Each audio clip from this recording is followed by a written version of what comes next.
So yesterday we were looking at artillery in Battletech, adding that to our Mech Commander toolkit. What about field guns? Because this is the interesting thing about infantry. And I have to say the forums have been great because the rules for infantry and the customization, there's a lot. There really is a lot there when compared to mechs. Yes, we have dozens and dozens of choices of mechs. And yes, you can construct your own. But when you select a mech, for the most part, it's the primary configuration. There's a few variants on there, but it's pretty straightforward with calculating battle value and figuring out tonnage and where you want to go and what you want to do.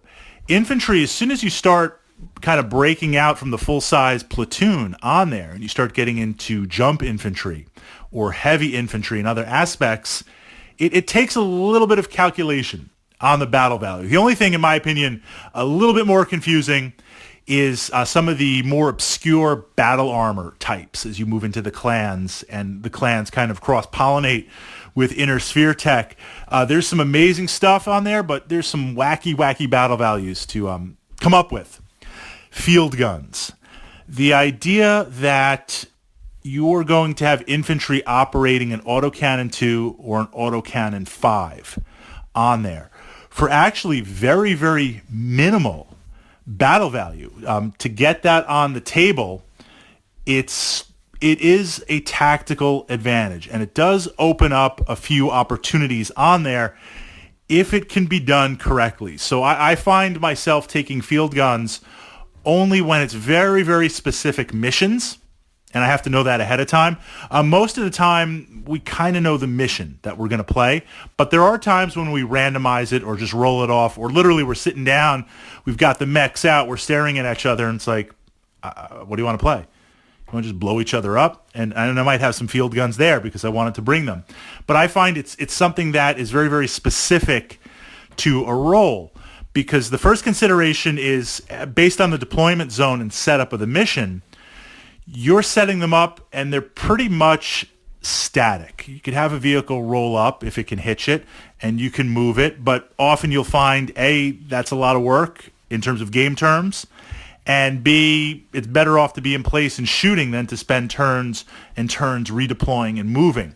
So for the most part, they're going to be fixed, or if they are going to be mobile, they're going to be towed by something. So now, really for minimal, this is like the tax. For minimal battle value, if you're going to tow, well, now you're adding battle value of the vehicle. And maybe it's something like the Goblin. Maybe it's a fighting vehicle that's going to pull double duty.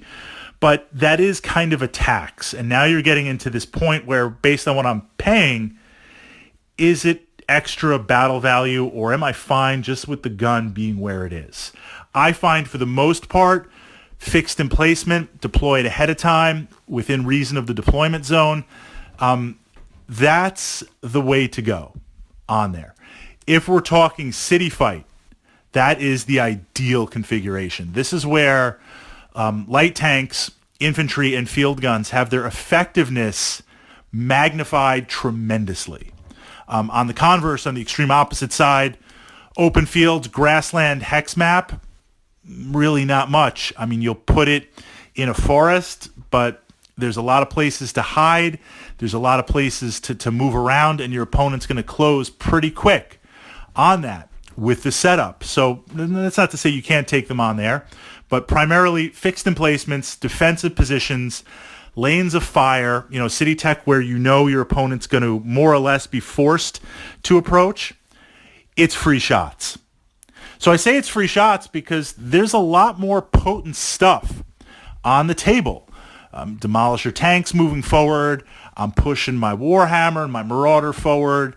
I've got, a bunch of light mechs pushing up the flank. There's stuff that you need to deal with rather than 2 or 3, AC2s, AC5s on the table on there. Those are free shots every single turn. And they're especially effective against vehicles. Even though it's one shot, again, if you get 2 or 3, think of 2 or 3 working together in tandem on there. That's the chance for motive hits. Against light mechs, where you really need to have your mechs going against other mechs, but you want to put a little bit down on those light mechs. That's where it works. I also find it to be very good at suppressive. I say suppressive because it's certainly not going to match something like a dedicated anti-air tank. Suppressive air support. If your opponent has some warriors flying around or some of the just really, really light attack helicopters on there, essentially a conventional helicopter with a minigun, a machine gun on there, that's just murderous on infantry. Those are prime targets. Those are prime targets just to lay that down. And you would be surprised at how survivable the field guns are because, again, there's much more potent stuff on the table that as a mech commander you need to deal with rather than 3 or 4 guns firing. So positioning is key.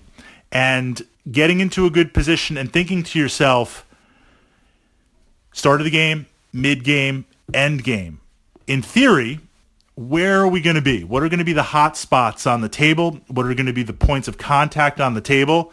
Can I line up my field guns so at least through all those 3 phases of the game, I've got some avenue of shots. I've got some range. I've got some line of sight on there, and I can take those shots. I find it to be very, very effective, again, for a very, very low battle value on there.